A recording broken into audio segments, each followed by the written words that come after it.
नमस्ते सदा वत्सले मातृभूमि जय हिंद। दोस्तों शुरू करते हैं आज का डिफेंस समाचारों को।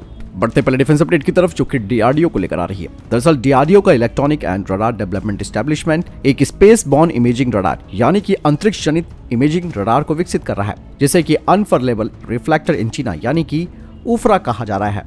और हो सकता है कि इसमें मिलिट्री एलिमेंट्स भी लगे हो सकते हैं। हालांकि डीआरडीओ ने इस रडार के बारे में और खास करके इसकी सैन्य भूमिका के बारे में कोई विवरण नहीं दिया है, लेकिन ये KA बैंड का इस्तेमाल करके और सैटेलाइट क्षमता को बढ़ाने के लिए रीयूज टेक्नोलॉजी का इस्तेमाल करेगा।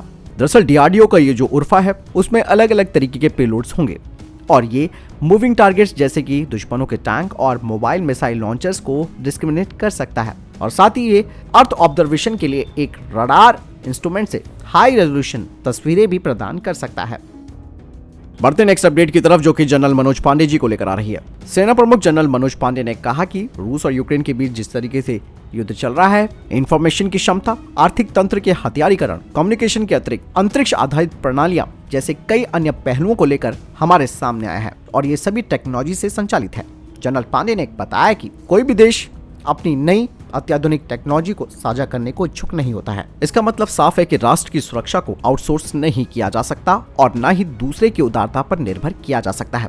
सेना प्रमुख ने कहा कि महत्वपूर्ण तकनीकी में आत्मनिर्भरता बेहद जरूरी हो गई है और इसे अनदेखा नहीं किया जा सकता है। उन्होंने बताया कि भारतीय सेना इन वास्तविकताओं से अच्छी तरीके से अवगत है। साथ ही उन्होंने बताया कि भारतीय सेना ने यह सुनिश्चित करने का फैसला किया है कि हमारी क्षमताओं का जो विकास है वो आत्मनिर्भरता के सिद्धांतों पर आधारित हो, ताकि जो स्पेशल टेक्नोलॉजी है उसका लाभ उठाया जा सके। भारतीय सेना इन सभी पहलुओं पर ठोस कदम भी उठा रही है। बढ़ते नेक्स्ट अपडेट की तरफ। दोस्तों अमेरिका की फर्म जनरल इलेक्ट्रिक अपने F414-6 इंजन की तकनीक को भारत को देने के लिए उन्होंने अपनी सरकार को प्रपोजल भेजा है, जिससे कि भारत में उनकी कंपनी लोकल मैन्युफैक्चरिंग प्लांट लगा सकती है इन इंजनों के निर्माण के लिए, जिसे कि जॉइंट वेंचर के माध्यम से HAL तैयार करेगा। और साथ ही इस लोकल मैन्युफैक्चरिंग में नीश कोर इंजन सेक्शन तैयार किया जाएगा। दरअसल 98 किलो न्यूटन थ्रस्ट क्लास का F414-6 इंजन तेजस मार्क 2 TED-BF और AMC मार्क 1 फाइटर जेट को पावर देगा। इसके अलावा जनरल इलेक्ट्रिक ने 116 किलोन्यूटन थ्रस्ट क्लास के F414 इनहांस परफॉर्मेंस इंजन की भी पेशकश भारत को की है, जिसमें कि इनहांस कोर सेक्शन होगा और ये भारत के AMC मार्क 2 को भी पावर देगा। और साथ ही इसे भविष्य में 130 किलोन्यूटन थ्रस्ट क्लास तक अपग्रेड किया जा सकेगा और भारत इसे अपने 6th generation fighter jet programme में लगा सकता है।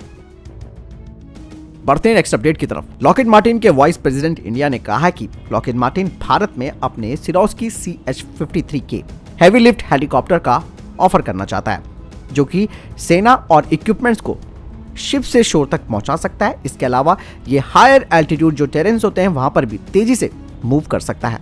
वहीं अमेरिका की नौसेना ने हाल ही में CH-57 हेलीकॉप्टर्स के लिए फुल रेट ऑफ प्रोडक्शन को भी क्लियर कर दिया है। इस हेलीकॉप्टर की अगर बात करें तो इसकी मैक्सिमम पेलोड ले जाने की जो क्षमता है वो है 15,900 किलोग्राम और इसकी रेंज है 852 किलोमीटर। बढ़ते हैं अगली अपडेट की तरफ। दरअसल दोस्तों अमेरिका का जो एडमिनिस्ट्रेशन है वो भारत को अपने striker 8 wheeled armoured fighting vehicle की ट्रांसफर ऑफ टेक्नोलॉजी देने पर विचार कर रहा है, जिसे कि भारत में स्थानीय स्तर पर यानी कि लोकली बनाया जा सकता है और भारत इसमें अपनी स्वदेशी टेक्नोलॉजी को भी लगा सकता है, जो कि अभी तैयार हो रही है। स्ट्राइकर आर्मर्ड फाइटिंग व्हीकल, इसका वजन 16.5 टन यानी कि 16.5 टन है और इसे अलग अलग कॉन्फ़िगरेशन में कॉन्फ़िगर किया जा सकता है। इसके कुछ वेरिएंट्स में 30 मिलीमीटर की ऑटो कैनन, 12.7 mm की मशीन गन और साथ ही strike mounted gun system version में 105 mm की गन से इसे लैस किया गया है। बढ़ते नेक्स्ट अपडेट की तरफ। दोस्तों डिफेंस एक्विजिशन काउंसिल ने एक एक्सेप्टेंस ऑफ नेसेसिटी को मंजूरी दी है tracked futuristic infantry combat vehicle की खरीद के लिए, जिन्हें कि भारतीय सेना के लिए लिया जाएगा। आपको बता दें कि इनमें एम्बिफियस क्षमता होनी चाहिए। दूसरा, main turret with fire control system, fire and forget top attack anti tank guided missile system होना चाहिए। इसके अलावा ऑटोमेटिक कैनन जो कि 30 mm कैलिबर की होनी चाहिए, यानी इसमें coaxial machine gun, stabilized RCW जो कि 12.7 मिलीमीटर की मशीन गन के साथ होनी चाहिए।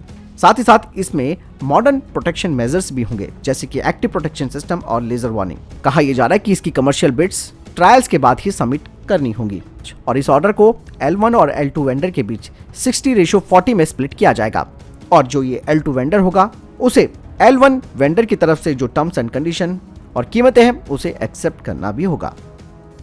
बढ़ते हैं नेक्स्ट अपडेट की तरफ। दोस्तों, अमेरिका में भारत के राजदूत तरनजीत सिंधु ने कहा कि भारत और अमेरिका द्विपक्षीय अंतरिक्ष साझेदारी को ऑर्बिट में ले जाने के लिए मिलकर काम कर रहे हैं। विदेश विभाग की तरफ से जो खबर सामने आई है उसमें कहा जा रहा है कि जो चर्चा हुई है भारत और अमेरिका के बीच में, इस दौरान पृथ्वी और अंतरिक्ष विज्ञान के साथ साथ मानव अंतरिक्ष अन्वेषण, global navigation system, space flight safety और स्पेस सिचुएशनल अवेयरनेस और कमर्शियल स्पेस के लिए कई नीतियों पर चर्चा हुई। वहीं दूसरी खबर भी भारत और अमेरिका को लेकर आ रही है। दरअसल अमेरिका और भारत के बीच initiative on critical and emerging technology यानी कि ICET की डील हो गई है। इसके लिए राष्ट्रीय सुरक्षा सलाहकार अजीत डोभाल और अमेरिकी राष्ट्रीय सुरक्षा सलाहकार जैक सुल्लिवन के साथ मुलाकात भी हुई है। अमेरिका के राष्ट्रपति जो बाइडेन की तरफ से कहा गया है कि इस डील के जरिए दोनों देश चीन के सेमीकंडक्टर्स, मिलिट्री इक्विपमेंट्स और आर्टिफिशियल इंटेलिजेंस का मुकाबला कर सकेंगे। वहीं व्हाइट हाउस की तरफ से कहा गया है कि हम आपसी विश्वास और भरोसे पर आधारित एक ओपन, एक्सेसिबल और सिक्योर टेक्नोलॉजी इकोसिस्टम को बढ़ावा देना चाहते हैं। दोस्तों, मैं आपको बताना चाहूंगा कि दोनों देशों के सुरक्षा सलाहकारों के बीच हुई इस बातचीत के दौरान इस बात की तरफ संकेत दिया गया है कि टेक्नोलॉजी ट्रांसफर के मामले में लाल फीताशाही की कई बाधाओं को भी खत्म कर दिया गया है। दोनों ही देश आपस में तालमेल को मजबूत करेंगे और कम समय में ही एक लंबी प्रोसेस को पूरा किया जा सकेगा। दरअसल दोस्तों, अमेरिका ज्यादा से ज्यादा वेस्टर्न मोबाइल नेटवर्क को बढ़ाना चाहता है ताकि वो चीन के हुआवे टेक्नोलॉजी कंपनी लिमिटेड का मुकाबला कर सके। यही नहीं, अमेरिका चाहता है कि भारतीय कंप्यूटर चिप एक्सपर्ट अमेरिका में रहकर काम करें। इसके अलावा दोनों देशों की कंपनियां मिलिट्री इक्विपमेंट्स को बनाने के लिए साथ में मिलकर काम करें। बढ़ते हैं नेक्स्ट अपडेट की तरफ। दोस्तों, HAL ने 500वें स्वदेशी रूप से तैयार किए गए शक्ति इंजन को इंडियन आर्मी को डिलीवर किया है। दरअसल शक्ति 1H1 इंजन को भारत और फ्रांस ने साथ में मिलकर तैयार किया है। आपको बता दें कि इस इंजन को एडवांस लाइट हेलीकॉप्टर को अतिरिक्त थ्रस्ट देने के लिए तैयार किया गया है, वो भी 3 से 5 किलोमीटर की एल्टीट्यूड पर। दरअसल शक्ति 1H1 engine light utility helicopter को पावर देगा।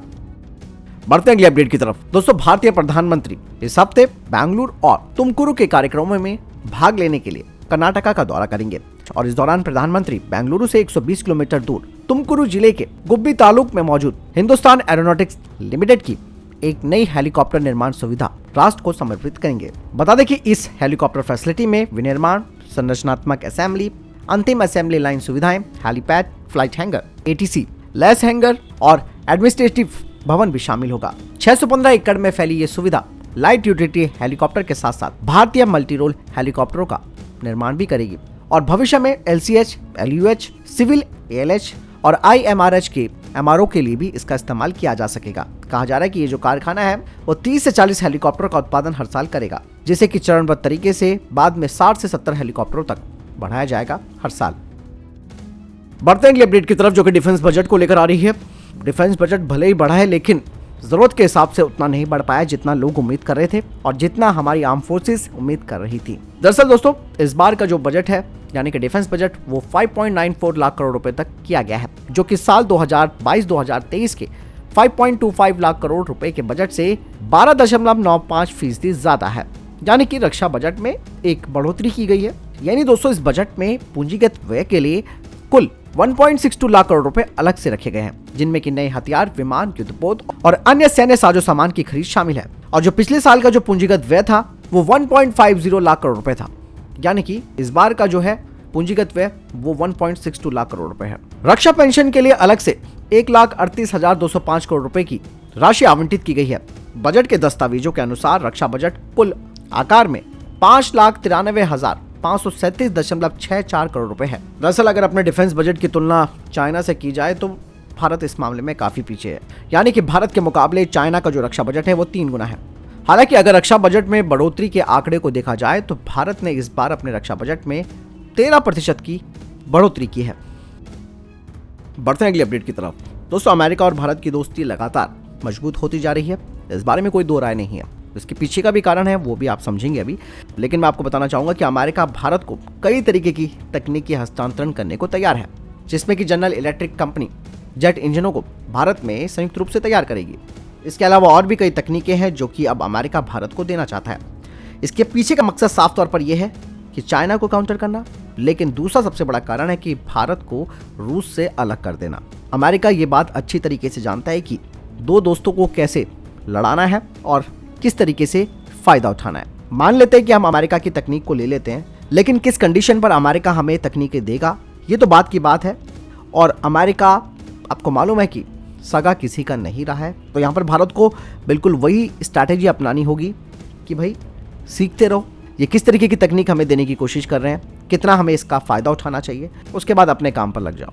चाइना ने भी दोस्तों ऐसे ही किया। पहले अमेरिका और चाइना के संबंध बड़े अच्छे होते थे, तो उसके बाद जैसे जैसे चीज़ें और जियोपॉलिटिक्स में बदलाव आया, आज आप देख सकते हैं कि चाइना खुद की मैन्युफैक्चरिंग करता है। और दोस्तों खुद अमेरिका ये बात एक्सेप्ट कर चुका है कि भारत और रशिया के बीच हथियारों का जो व्यापार है वो अभी कम नहीं हुआ है। लेकिन यूक्रेन युद्ध को देखते हुए अमेरिका पूरी तरीके से किलसा हुआ है कि किस तरीके से रूस को किस तरीके से अलग थलग किया जा सके उसके साझेदारों से। तो फिलहाल के लिए ये थे टॉप डिफेंस और स्पेस अपडेट। वीडियो के सामने कोई प्रश्न जवाब है, आपका कोई सवाल है, कमेंट सेक्शन में लिखकर जरूर पूछ सकते हैं। मिलता हूं नए वीडियो के साथ, चैनल जरूर सब्सक्राइब कीजिएगा। जय हिंद, वंदे मातरम।